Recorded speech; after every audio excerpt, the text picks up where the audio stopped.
Kalau gitu Urban Street Food harus pamit. Sampai ketemu di next episode Urban Street Food. Makan enak tapi murah. Assalamualaikum warahmatullahi wabarakatuh.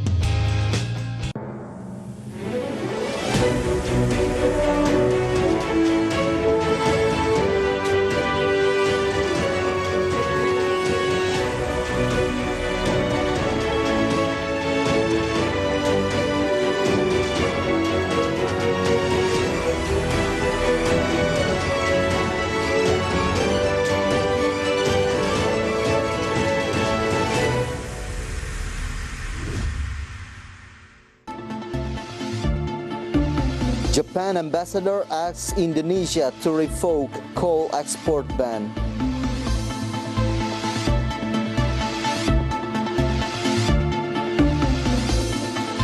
Government supplies cheaper billion liters of cooking oil for public.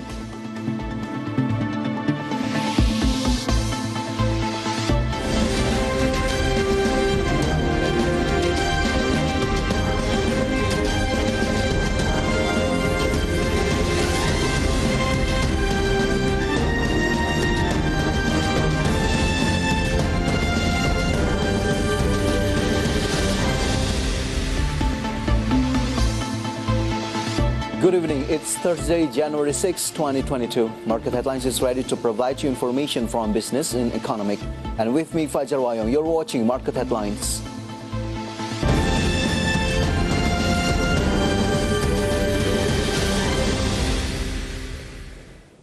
And we start Market Headlines. The Corruption Eradication Commission, or KPK, launched a sting operation on Wednesday, January 5th in Bekasi, West Java. Bekasi Mayor Rahmat Effendi was confirmed apprehended during the raid.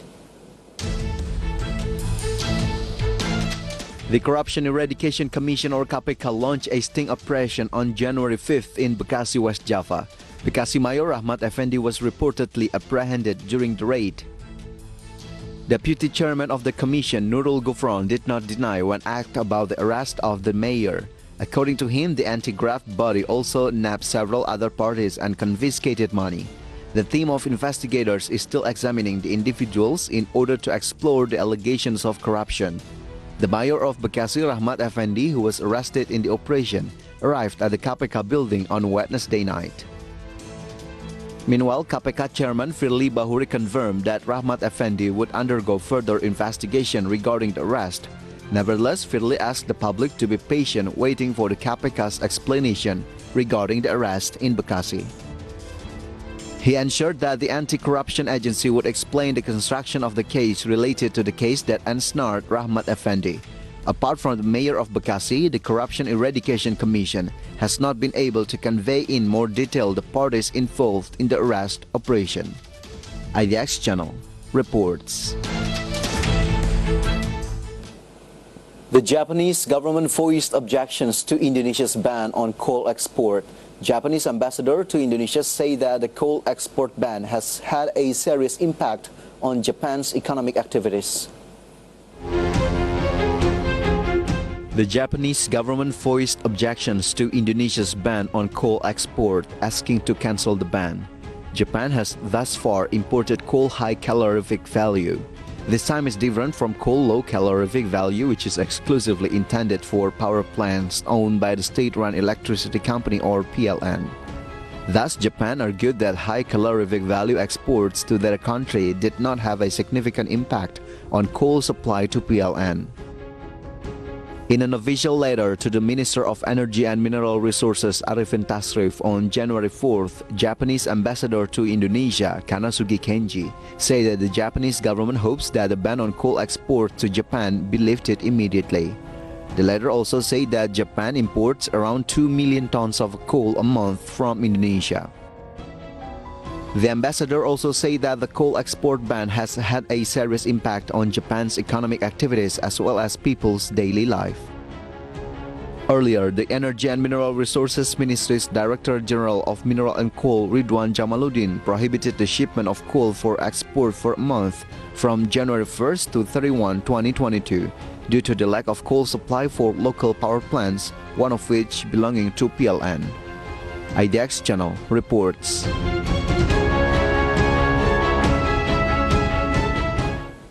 Meantime, the government, through Coordinating Minister for Maritime Affairs and Investment, Luhut Binsar Panjaitan, asked the public not to worry about the surge in COVID-19 cases.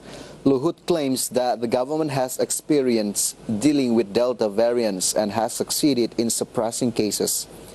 Luhut said the government had prepared contingencies in the event of a higher spread of COVID-19 cases after the Christmas and New Year holidays. Luhut stressed that the government is now better prepared to face a spike in cases armed with experience in dealing with a surge in Delta variants last year. Luhut emphasized that Indonesia's achievements in suppressing the Delta variant were recognized by many countries. He said integrated communications continued to be carried out both at the central and regional governments. Evaluations continues to be carried out to monitor the effectiveness of the policies taken. Saya kira sudah jauh lebih bagus, tadi saya sudah jelaskan, daripada tahun lalu. Yang kedua, pengalaman kita sendiri juga sudah lebih bagus. Dan kalau Anda lihat, saya sudah jelaskan tadi, hampir tidak ada yang saya tahu di dunia ini sekarang yang seperti kita telatennya menanganin COVID ini. Artinya terpadu, terintegrasi, holistik, dan ada meeting reguler yang dilakukan dari mulai pimpinan tertinggi sampai ke bawah. Nah, itu salah satu yang membuat kita mungkin pada posisi seperti sekarang ini. Jadi kita tetap saja tidak jumawa, tidak sombong, tapi ingin saya katakan kita sudah membuat yang terbaik.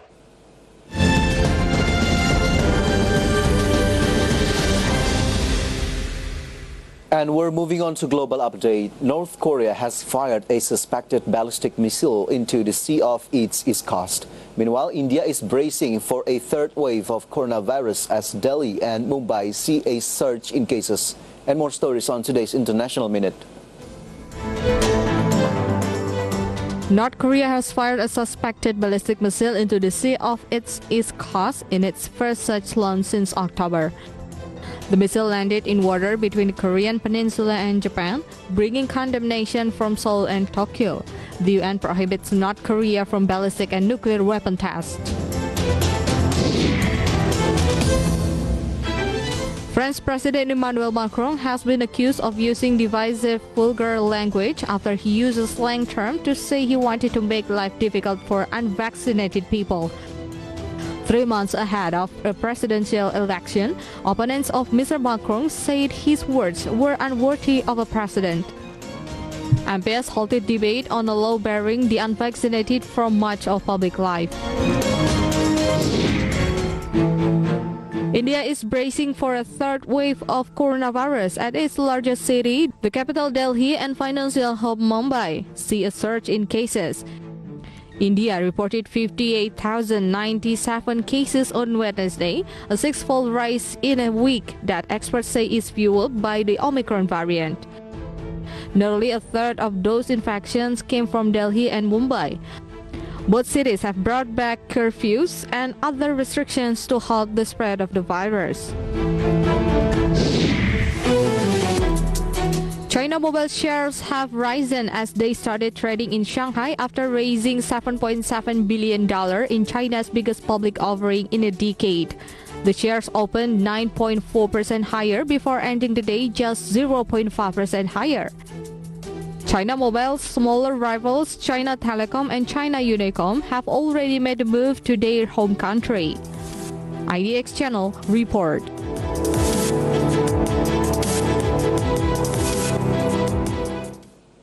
Jakarta to start giving booster vaccines next week. Market headlines. We'll be right back.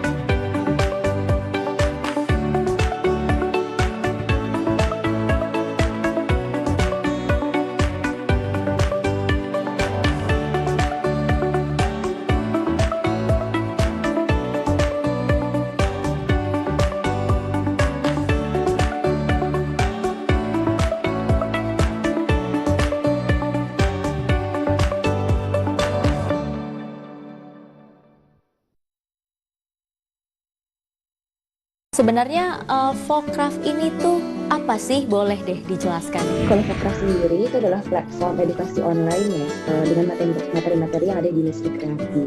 Apa sih yang Kak Vina masih harapkan? Kedepannya Fokraf dapat diakses oleh masyarakat yang lebih luas, dan kami terus berjuang supaya pendidikan ini dapat diakses secara fleksibel bagi semua orang, dan semakin banyak orang yang belajar. Pak Diki, sebelum membahas lebih jauh, apa nih? Ada varian baru dari COVID-19 yaitu Omicron. Omicron ini 1,3 kali lebih cepat menular dari Delta varian.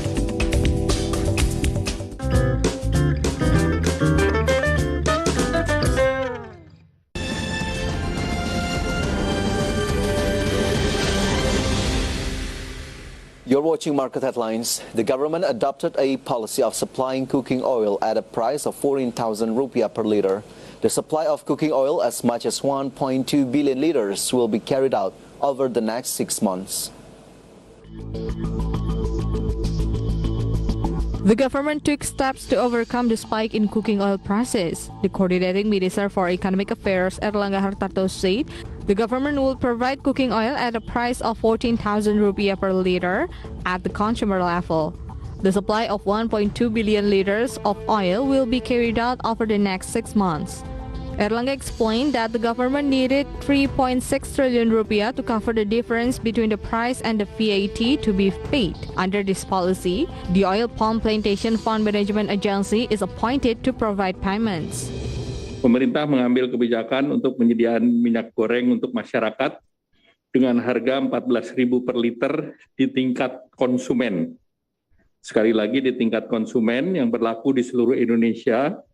Kemudian penyediaan ini disiapkan untuk 6 bulan ke depan dan akan dievaluasi di bulan Mei dan ini dapat diperpanjang. Volume selama 6 bulan adalah 1,2 miliar liter dan dibutuhkan anggaran untuk menutup selisih harga ditambah dengan PPN itu sebesar 3,6 triliun. Kemudian juga Komite Pengarah memutuskan BPDPKS menyediakan dan melakukan pembayaran sebesar 3,6 triliun. Erlangga explained that later, the Trade Ministry would ensure the availability of cheap cooking oil and regulate retail price regulations. Meanwhile, the Ministry of Finance is preparing producers for collecting VAT deposits on price differences. From Jakarta, Rizka Ayu, IDX Channel.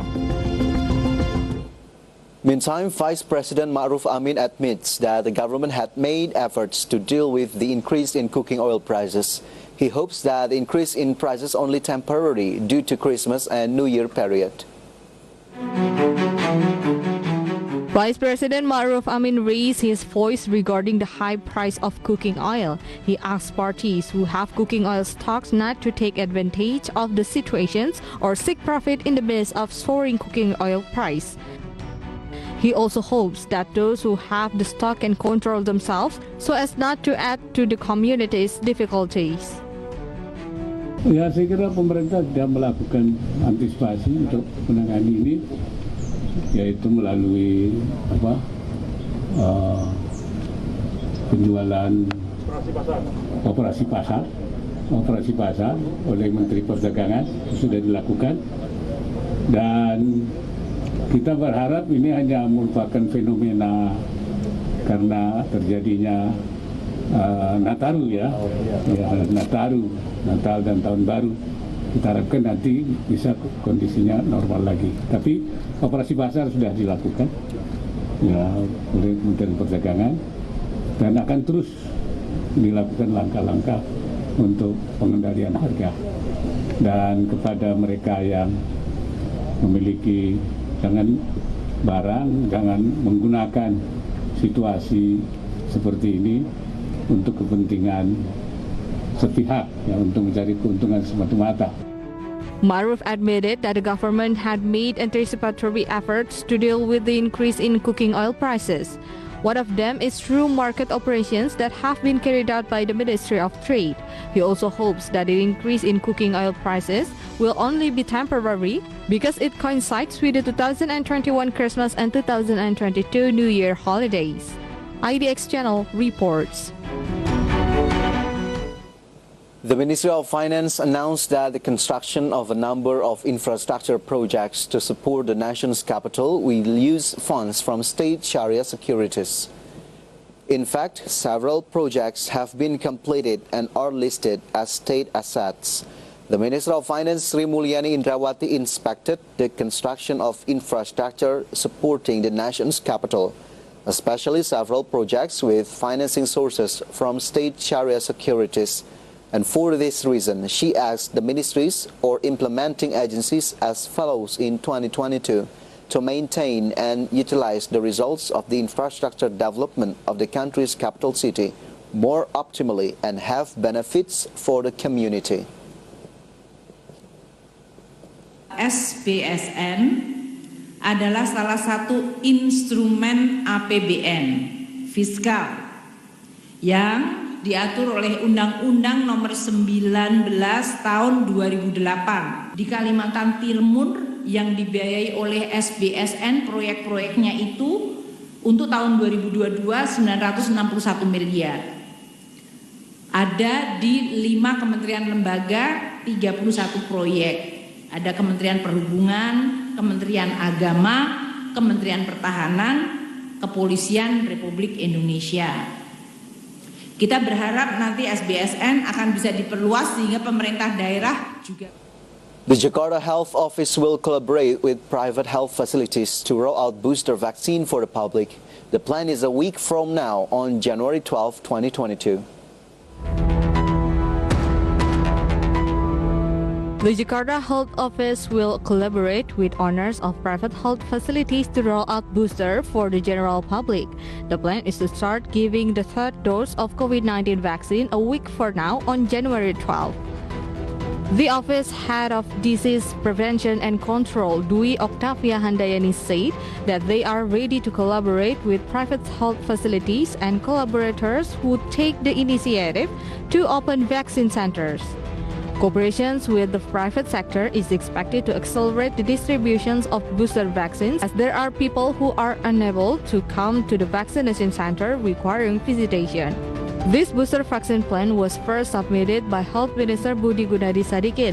He said the boosters would be given to adults 18 years and older in accordance with the recommendations of the World Health Organization.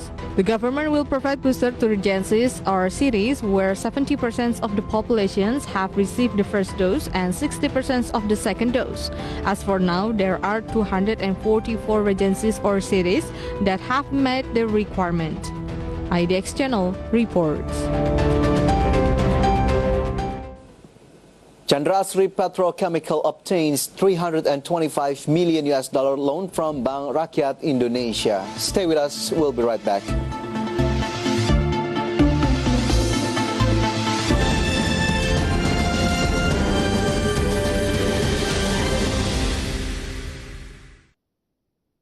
Kementerian Pariwisata dan Ekonomi Kreatif secara tegas akan memperketat bagi para wisatawan asing yang akan liburan ke Bali. Ya, nantinya wisatawan asing harus melakukan swab PCR sebelum keberangkatan. Para wisatawan-wisatawan yang sehat, para wisatawan yang sudah tervaksin. Selama pandemi, banyak armada taksi dari Taksi di Thailand menganggur. Berencana akan melepaskan saham holding BUMN Pertambangan Main ID di Bursa Efek Indonesia.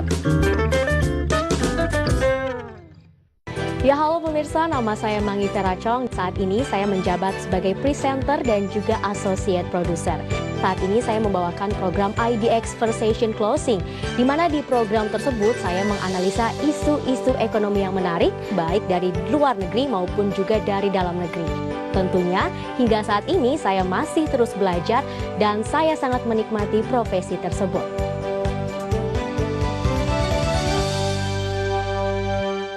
Sebenarnya Fokraft ini tuh Apa sih? Boleh deh dijelaskan. Kalau Fajar sendiri itu adalah platform edukasi online ya, dengan materi-materi yang ada di industri kreatif.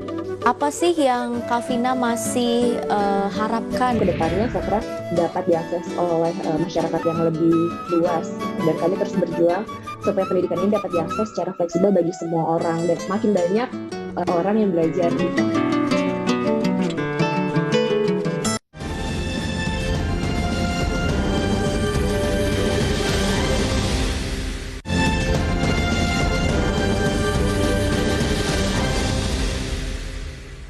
Welcome back. At the Jakarta Composite Index intraday movement earlier today, JCI was open at the level of 6,674.85, and then approaching the closing time on the first session, the index was on the level of 6,609.68, and then the index was showing weakening trend by the second session closing time. Index was closed at the level of 6,653.35. And in short, Jakarta Composite Index went down 0.13% in today's trading. And next, we're going to see the sectoral movement. Leading the dynamics of today's trading, we got health sector, went up 0.48%. Transportation and logistics also grew, went up 0.25%. Meanwhile, cyclic went down 1.29%, and technology sector went down 1.08%. So what about the top gainers and top losers from today's trading session? Let's see the top gainers. Arto went up 4.36% to the level of 18,550 rupiah per share. Adaro Energy went up 2.68% to the level of 2,300 rupiah per share. Bank Sentral Asia went up 0.34% to the level of 7,475 rupiah per share. And Telkom Indonesia went up 1.73% to the level of 4,120 rupiah per share. From the top gainers, let's see the top losers. Bank Rakyat Indonesia went down 1.19% to the level of 4,160 rupiah per share. Harum Energy went down 2.91% to the level of 10,000 rupiah per share. Agro, in the top losers, went down 3.58% to the level of 1,480 rupiah. And Pigas went down 1.1% to the level of 1,350 rupiah per shares. Meantime, the rupiah movement towards US dollar. Today, rupiah opened at the level of 14,387. Rupiah showing weakening trend towards US dollar, and it was closed at the level of 14,359. And in summary, rupiah went up 0.03%.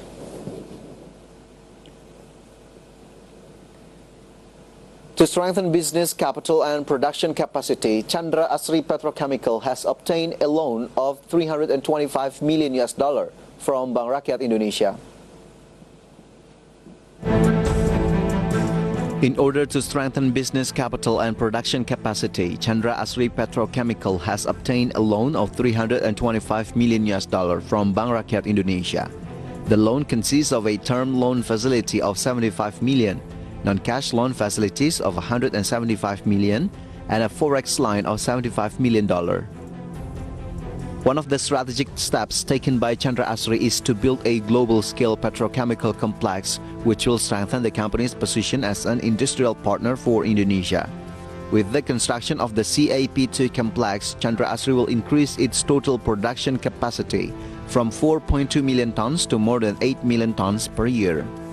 Meanwhile, Director of Finance and Chief Financial Officer of Chandra A3, Andre Khor, added that the signing of the cooperation, which took place on January 3, 2022, is the beginning of a partnership for Chandra A3 and Bank Rakyat Indonesia. Andre is optimistic that this cooperation will strengthen Chandra A3's position as a strategic national vital object. IDX Channel reports. Peke Processing managed to record a new contract of 5.6 trillion rupiah throughout 2021. The figure jumped 100% from the same period in 2020.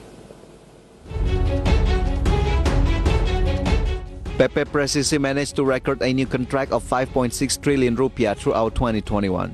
That figure jumped 100% from the same period in 2020 of 2.8 trillion rupiah.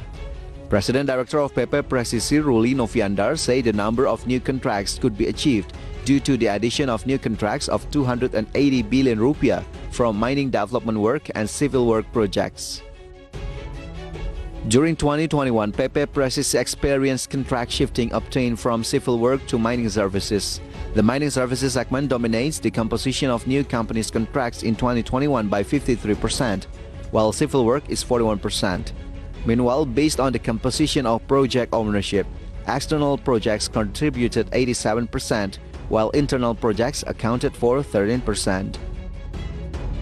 Peke Processing's director Wira Zuriel said that he is optimistic that the company will be able to obtain an increase in new contracts this year, especially from the mining services. IDX Channel reports.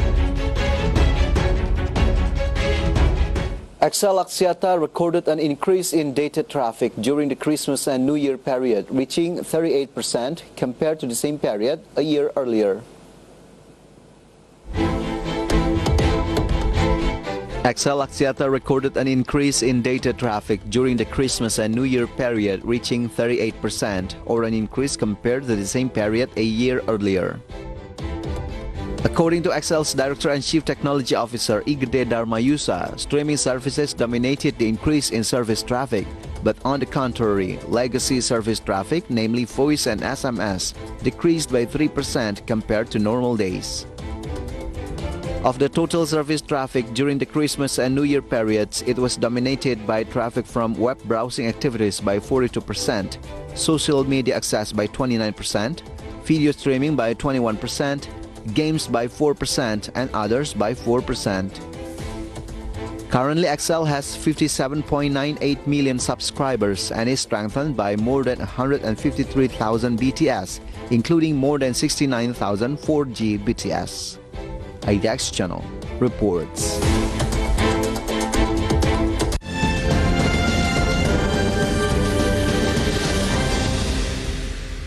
And we're stepping aside from market condition as the efforts in achieving herd immunity is still going on. Here it is an update data about COVID-19 vaccinations in Indonesia.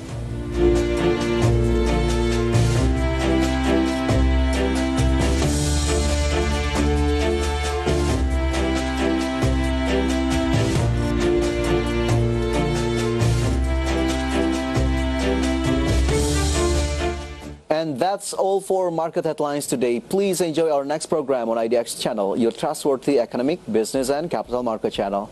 And I'm Fajar Wayong. Have a nice evening and stay safe.